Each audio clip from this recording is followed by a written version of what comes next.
pour d'autres opérations, on s'en va là pour faire des OK, mais toi, du nettoyage. OK, puis toi, t'es armé... Ben oui. OK. OK. C'est ça. C'est sûr que t'es armé. Tu t'en vas là avec une équipe, tu t'en vas pas les ligum ballons, là, qui est élastique, là. Hein? Non. T'es armé, puis nos avions, c'est des avions de guerre. Ouais. C'est équipé en conséquence. On les bombarde, puis on les anéantit. C'est ça, le job. OK. Puis on quitte pas les lieux tant qu'il y en a un qui bouge. Là où tu as commencé vraiment à plus faire des missions comme périlleuses, c'était avec la CIA? Disons que pour des compagnies bidons de la CIA, Ouais, c'est ça. la CIA opère pas directement en son nom. Non, c'est ça. C'est l'organisation de l'intelligence, alors ils s'affichent pas partout, là. Non. Ce qu'ils font, c'est qu'ils montent des compagnies bidons, toutes sortes de compagnies, compagnies aériennes, compagnies de transport, puis toutes sortes de manigances, importations, exportations, mais la CIA, ils sont présents partout. Ouais. Dans presque tous les pays du monde, ils ont des intérêts, les Américains, là, vis-à-vis les ressources de ce pays-là. Ouais. Et vis-à-vis la gouvernance des pays. Ouais. Donc, la business primaire de la CIA, c'est le renversement des régimes qui ne sont pas favorables aux politiques américaines. Ouais, c'est ça. Avant, c'était beaucoup à cause des comment t'appelles ça, les communistes. Ben, c'est toujours à propos des communistes. Ouais. La gauche ou le communisme ou l'État qui prend le contrôle, comme la Chine communiste ou la Russie, les États totalitariens ou marxistes ou quelque chose comme ça, qui limitent l'accès aux pays exploiteurs comme les impérialistes français, british, américains, tout ça, pour piller leurs ressources naturelles. Mais ça, c'est partout l'histoire en Afrique. Ouais. L'Amérique latine, puis le Sud-Amérique, c'est pareil. Ça se fait ça encore beaucoup aujourd'hui? C'est tout le temps comme ça. Ça n'a pas changé. Ça, y a rien qui a changé de ça. Il n'y a rien qui a changé. Ah ouais. Puis, tu dis que c'est quand même la CIA qui est les plus gros trafiquants. Ben oui, c'est un peu de tout. Trafic d'armes, trafic de drogue, assassinat planifié, renversement de régime, bombardement de l'ennemi, toutes les activités qui s'amènent à associer, à renverser un gouvernement. Ouais. Puis tu dis que c'est ça, que c'est encore très présent aujourd'hui, même aujourd'hui. Fait que, tu sais, mettons, quand t'entends des théories farfelues de complot, puis toi, ayant vécu, ayant été comme très proche de la CIA, les enfants de même. Je passe pas mon temps... je perds pas mon temps, je devrais corriger, à écouter des niaiseries comme ça, parce que c'est des niaiseries. Ouais, la plupart des gens qui se font aller les mâchoires là-dessus savent rien de quoi ils parlent. Ils n'ont aucune idée du sujet. Mais le fait reste que peu importe quel parti qui est au pouvoir à la Maison-Blanche, la CIA, les politiques américaines ne changent pas. C'est tout basé sur... originairement pour la doctrine du président Monroe, là. Les autres, ils trouvent que c'est leur destin manifeste, les Américains, de dominer le monde. C'est ça qu'ils sont en train de faire, puis excepté qu'avec M. Trump, maintenant, là, ça a renversé le plan un petit peu, parce qu'il n'y a personne qui veut rien savoir d'eux autres, là. Ah ouais? Ils n'ont plus d'amis nulle part, là. OK. Non, ils sont plus bienvenus à aucun endroit. Même quand on faisait des contrats, puis on avait les Américains qui étaient avec nous autres sur l'équipe. Les Américains portaient des drapeaux canadiens sur leur patch. Il n'y a pas question de porter un drapeau américain. Ah ouais? Ben, ils sont pas bien aimés. Hein? Non. Je te donne un exemple. Quand j'ai été capturé, moi et mon associé, par les rebelles marxistes en Colombie, j'avais mon passeport canadien avec moi. Heureusement, parce que le commandant de la garde qui nous avait saisis, il allait bien expliquer, si on aurait été américain, on aurait été exécuté là. Il n'y aura pas eu de négociation. Ça aurait été paf. Ils sont tellement haïs, là, surtout en Colombie, pour avoir infiltré. C'est ça. C'est toute la merde qui sème là, puis partout en Amérique latine. Ça, c'est depuis depuis la Deuxième Guerre mondiale, en fait. Ils sont mis à s'ingérer dans les politiques étrangères de tout le monde.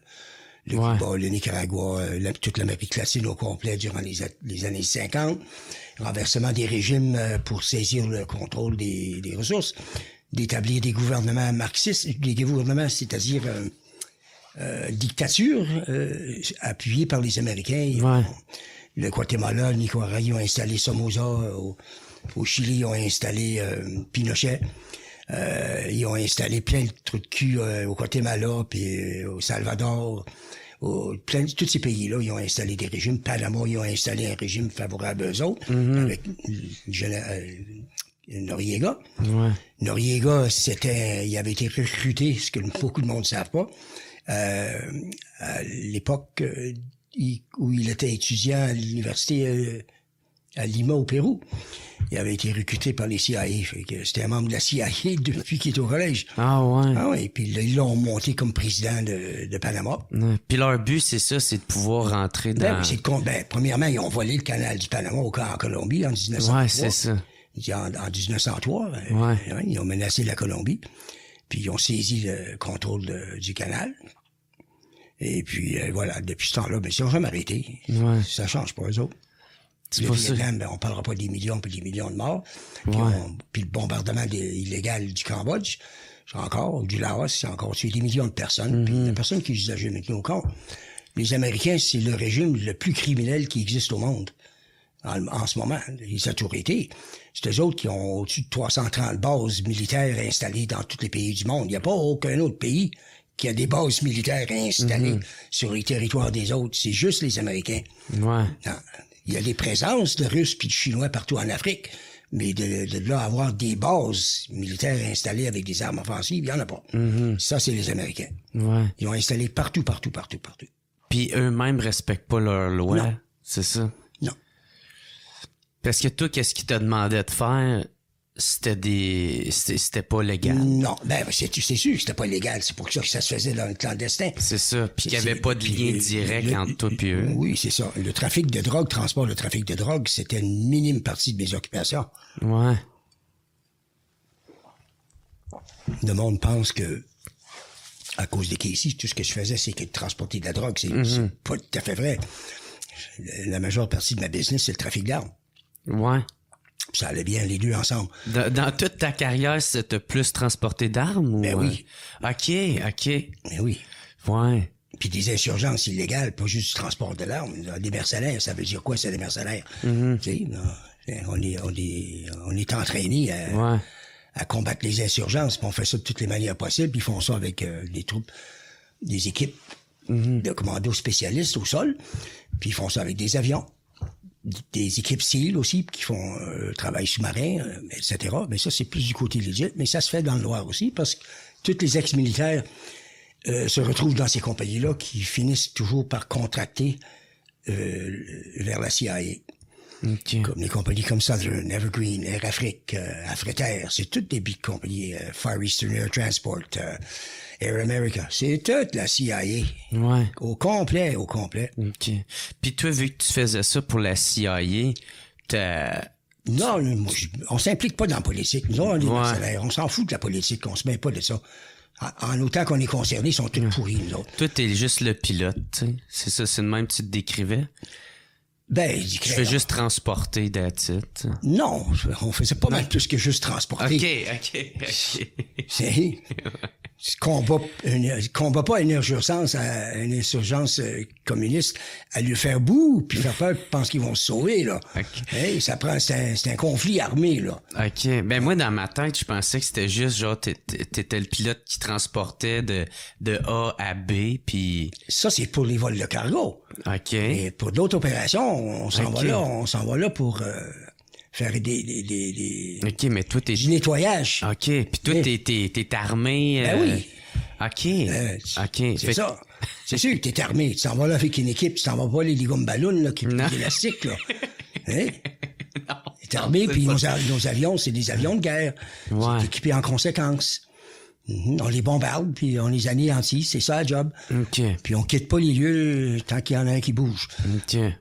Puis toi, c'était tout le temps à partir de ton avion, tu faisais ça, ou tu le faisais aussi, mettons, terrestre? Ça dépendait des opérations.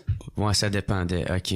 Quand on le faisait normalement, les spécialistes au sol, c'était tous des ex-SEALs ou des Green Beret ou des forces spéciales. Ouais. Pas juste des Américains. Les forces spéciales, les Israéliens, les Allemands.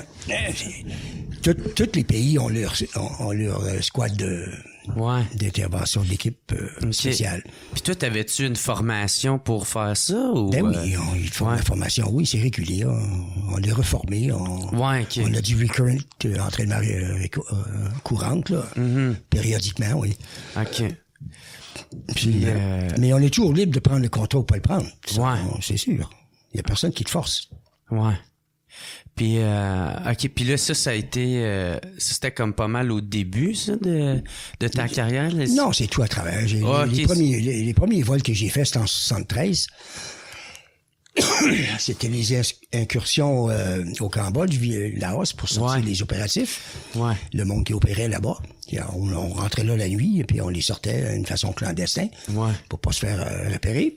Mais ça a commencé là, puis une fois que tu as commencé à faire des opérations pour eux autres, ben tu restes sur le Rolex, tu fais des bons travails, puis ils te rappellent. Des fois, tu te rappelles avec un contrat, tu veux pas le prendre, t'es pas obligé de le prendre. Si ça fait ton affaire, ou tu peux le prendre. Ouais. On en refuse plus qu'on en prend, en fait. Ouais. Puis qu'est-ce qui te fait refuser un contrat si tu m'attends la dangerosité? C'est des raisons qui sont... Soit c'est... Une question morale? Ou... Oui, une question morale, oui. OK. Ça dépend c'est qui l'ennemi, c'est quoi la cible. Ouais. Y a-tu des affaires, ça te dérangerait pas de dire que... Tu m'attends comme un en particulier qui t'a fait comme « Ah, moi, je fais pas ça. Je veux pas faire ça. » Ben, j'ai jamais voulu transporter de l'héroïne, premièrement.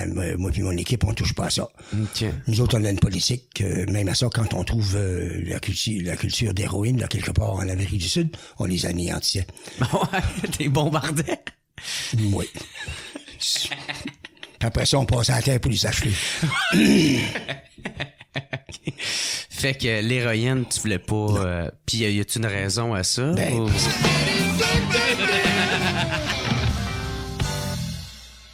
Hey, what's up tout le monde? Gros merci de suivre le What's Up Podcast. Juste vous rappeler qu'en ce moment, je suis en rodage avec mon 3e spectacle. Donc, si vous voulez des billets, aussitôt que vous finissez sur le bol, allez au www.jeralain.com. Je vais être en représentation à Montréal, Longueuil, Terrebonne, Québec et Lévis. Perdez pas de temps et on se voit ce printemps. Yes, sir!